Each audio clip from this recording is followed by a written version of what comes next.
All right, it's Tuesday evening, September 12th, 2023, here at PreciseAlgorithmTrading.com, and let's go through the markets. So I'm going to start again with our automatic trading systems.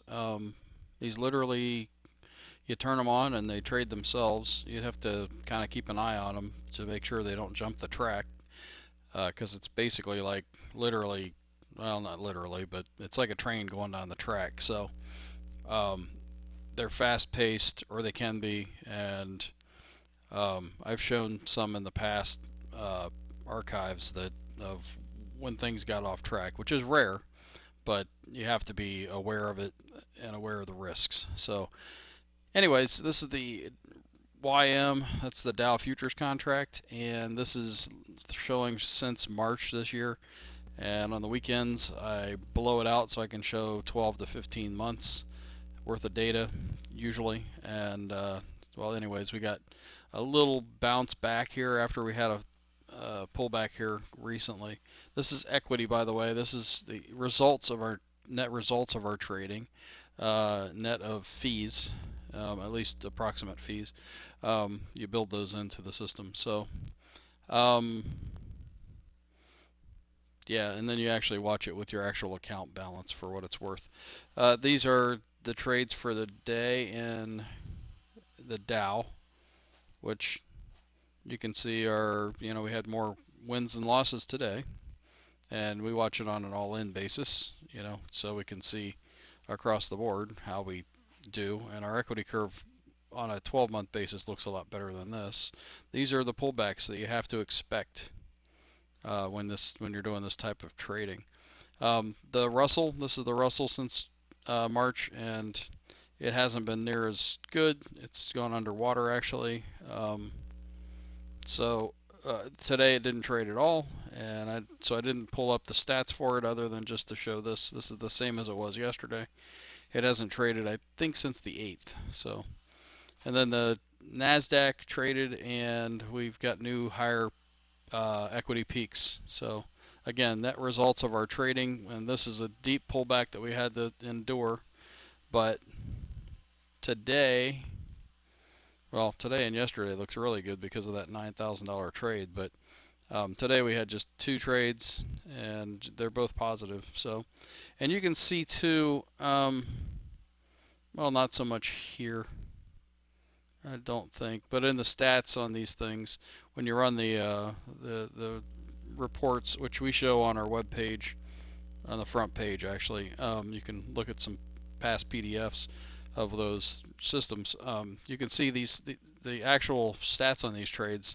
They only win about 50% of the time, and sometimes a little bit less than that. But they win bigger than they lose, which is why we have a $9,000 up on a day when we had this is a $3,900 loss. So um, 3,900, 3,300. These are big losses for this trading system with 5 contracts, which is shown right there. And um, 9,000 is a big gain, but this thing's built to as soon as it hits a certain threshold for a loss, it trades out. So that's how it works. Um, any questions? You guys can certainly drop us a line. Now I'm going to flip over to this is Thinkorswim, and this is what the S&P 500 did today. It's that little candle right there. But we've done a pullback, and we've done a rebound off the pullback, and we've got a potential higher low that's got to stick for that to be the actual higher low. This has to go up from there, or else that'll end up being uh, a higher low, but then this will end up being a lower high. So this thing has to continue to go, high, lower, or high, higher, low. Then it needs to put in a new higher high without putting in a higher low, or else we're either sideways or down.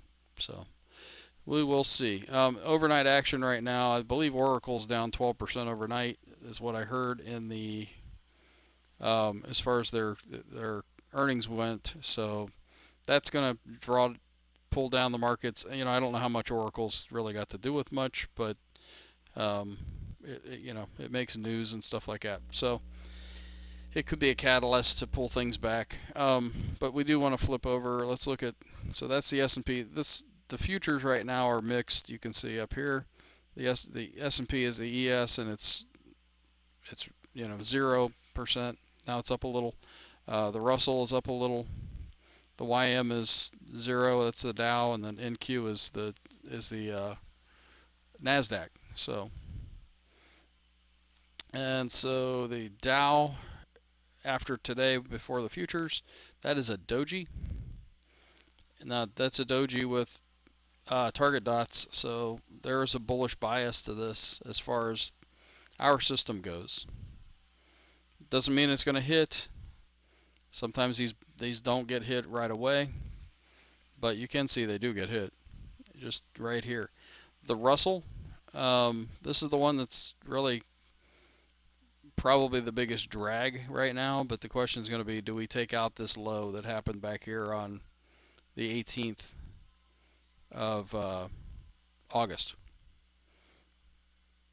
If that's not the low, then this one is, but that's on the 25th, and I'd actually have to care enough to look at which one's the low, but they're generally in the same range. So if this gets taken out to the downside, then this actually looks like a head and shoulder pattern, which would put our target way down here at 1700 or thereabouts. So what we really want is this thing to get up and going.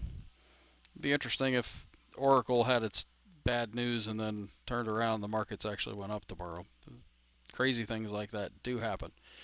Let's see. I heard Apple had a down day today too. Not sure what the news is. Don't really care. This is the Nasdaq, and yeah, so it's it's hanging in there too, but it's the same kind of sloppy sideways mixed up price action. Let's look at Apple real quick, just because it's a big driver in the markets.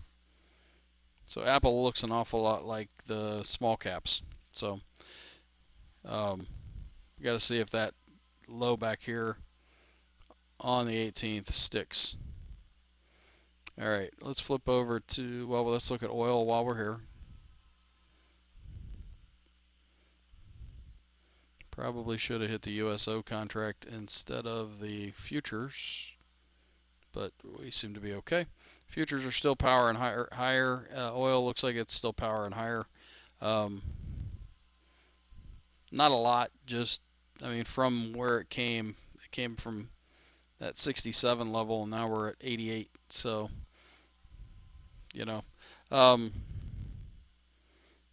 I was really hoping for a deeper pull back into this, and I don't know what I was thinking not to just jump in. But, you can't get them all. And so it was probably really this USO that threw me, because it didn't get down into this light blue area. It just came down to the Harvard line, the gold Harvard line, and then rebounded from there. Okay, and finally, let's look at the bullish percent indexes and see if we can derive anything.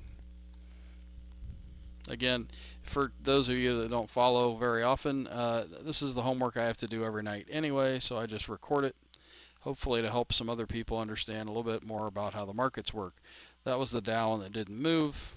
The New York average, the NYA, down by 0.62% today. The transportation index didn't move. The Nasdaq minus 1.24%. We're still on a column of O's, but we are still on a point and figure buy signal. The SPX, we tacked on a new O to the downside, and we are still on a point and figure buy signal. So we're getting into the range of possibly flipping that if it gets crazy, but down by 2.67% today. We actually have to exceed 46 to the downside, so 45.99 would do it.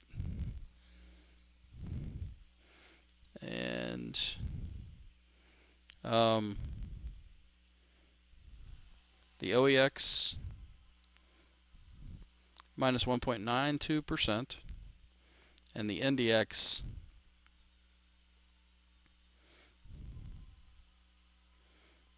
minus 1.82%. On a definite point and figure buy signal here, but still on a column of O's. What we need to see is things to get up and going and push some of those stocks to point and figure buy signals so that we have a new column of X's form here. And usually the NDX and the OEX flip first. That's what we're really watching for. So, and with all that, I'll leave you for tonight. So take care, guys. Good trading, and have a great evening.